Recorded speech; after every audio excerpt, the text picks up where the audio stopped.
दिन से जो तहसील बंद है, ये आपका फेलियर दर्शाती है। ये सरकार फेल हो चुकी है पूर्ण रूप से। किसानों को अपने हकों को लेने के लिए ताड़ेबंदी करनी पड़ती है। ताड़ेबंदी करते हैं तो इनको दर्द होता है, और जब हम दिल्ली पैदल जाते हैं तो ये किले गाड़ कर किलेबंदी करते हैं। जब किलेबंदी करते हैं तो ये कहते हैं कि सही है, और जब हम ताड़ेबंदी करते हैं तो हमें ये दिखाने की कोशिश की जाती है कि किसान धक्का कर रहा है। और दूसरा, आज जो महापंचायत है, इसका मुख्य बिंदु आज का यही था कि जो किसान साथियों पर मुकदमे दर्ज किए हुए हैं उसके बारे में प्रशासन के साथ पंचायत मतलब बातचीत चल रही है। दूसरा, मैं देवेंद्र बबली को ये बताना चाहता हूँ कि मैं गांव गोरखपुर से आता हूँ, और गोरखपुर गांव फतेहाबाद जिले का सबसे बड़ा गांव है। और मैं आप सभी किसान साथियों को भी आश्वस्त करता हूँ कि हमें भुन्ना साइड में बबली ने बड़न खोल देवांगे। जिस प्रकार से ये धक्का करता है ना, ये मान ले किसान कौम अपने हक लेकर रहेगी, और हकों के लिए हमें जो भी कुर्बानी देनी पड़ेगी उसके लिए हम तैयार हैं। कुर्बानियां हमने दी है। 13 महीने का जो हमारा आंदोलन था, 750 किसान शहीद हुए। उसके बाद लगातार किसानों की शहादत की समाचार आ रहा है। और दूसरा, मैं बात करूं पूर्व मुख्यमंत्री, क्योंकि अब मुख्यमंत्री नहीं रहे, पूर्व मुख्यमंत्री ने पहली बार पगड़ी समाज जत्था का काफिला जो दिल्ली के लिए जा रहा था उसको रोकने का काम किया।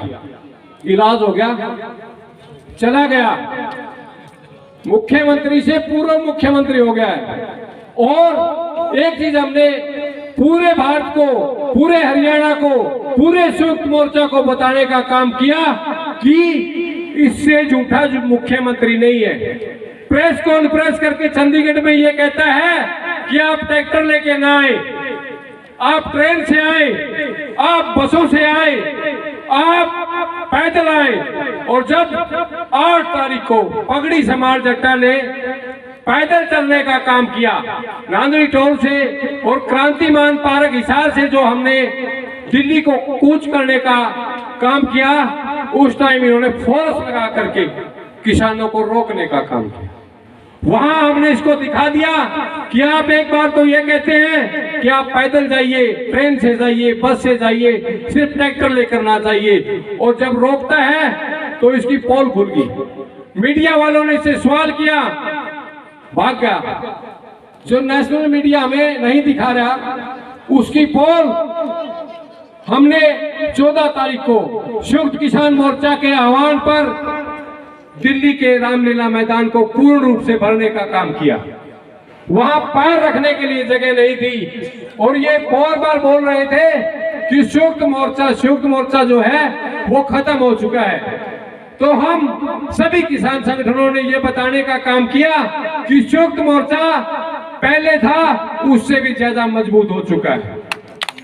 और हम 14 तारीख को वहां पहुंचे, ट्रेनों को इन्होंने लेट किया, जगह जगह बैरियर लगाकर किसानों को रोकने का काम किया। फिर भी वहां किसान अपनी पूरी ताकत के साथ पहुंचा और यह बताने का काम किया कि मोदी तेरी छाती पर हम पहुंच गए हैं। और दूसरा, हमारे गुरुपाल बाड़ा जी ने बताया कि ये हमारे ऊपर गंदा पानी डाल रहे थे, अब हम इनका इलाज कराएंगे। सारे साधन है किसान के पास, ट्रैक्टर भी है, स्प्रे वाला भी है, पंप है, उसके हिसाब से आप इनको भी ज्यादा गर्मी और हो जाएगी इतना नवाने में भी अपन मजा होगा। इन्होंने इनको गांव में आप घुसने नहीं देंगे, कील लगाएंगे। मेरे गांव में तुड़ाराम जो हमारे विधायक हैं वो आए थे, माइक हमने उनका छीन करके, भाई माइक देते हम भी हमारे विचार रखेंगे, उनकी बोलती बंद हो गई थी। और साथ में एक बीजेपी का किसान संगठन, किसान सेल के जो आगू, वो किसानों का प्रोग्राम करने के लिए आए हुए थे। वहां हमने उनका एक एक सवाल पूछा उनसे, आप बोल रहे हो कि हम समान निधि दे रहे हैं, जबकि समान निधि से ज्यादा तो हमारे कट्टे के आप यूरिया खा गए, 10 किलो कम कर दी यूरिया, और गीत इस बात के गा रहे हो कि हम 2000 रुपए दे रहे हैं। अगर आपने यूरिया कम कर दी, उसका रेट कम क्यों नहीं किया? ये सवाल हम उनसे पूछेंगे। किसान जागरूक हो चुका है, अपने हकों की लड़ाई के लिए लड़ता रहेगा। और हमारे प्रधान लाल सिंह ने हमें बताया था कि कुछ एक साथियों का मुआवजा खातों में आ भी चुका है। ये आप लोगों की जीत है। आप लोग यहाँ लगातार 40 दिन से बैठे हुए हो, ये आप लोगों की जीत है। और मैं आपको आश्वस्त करता हूँ कि जिस पर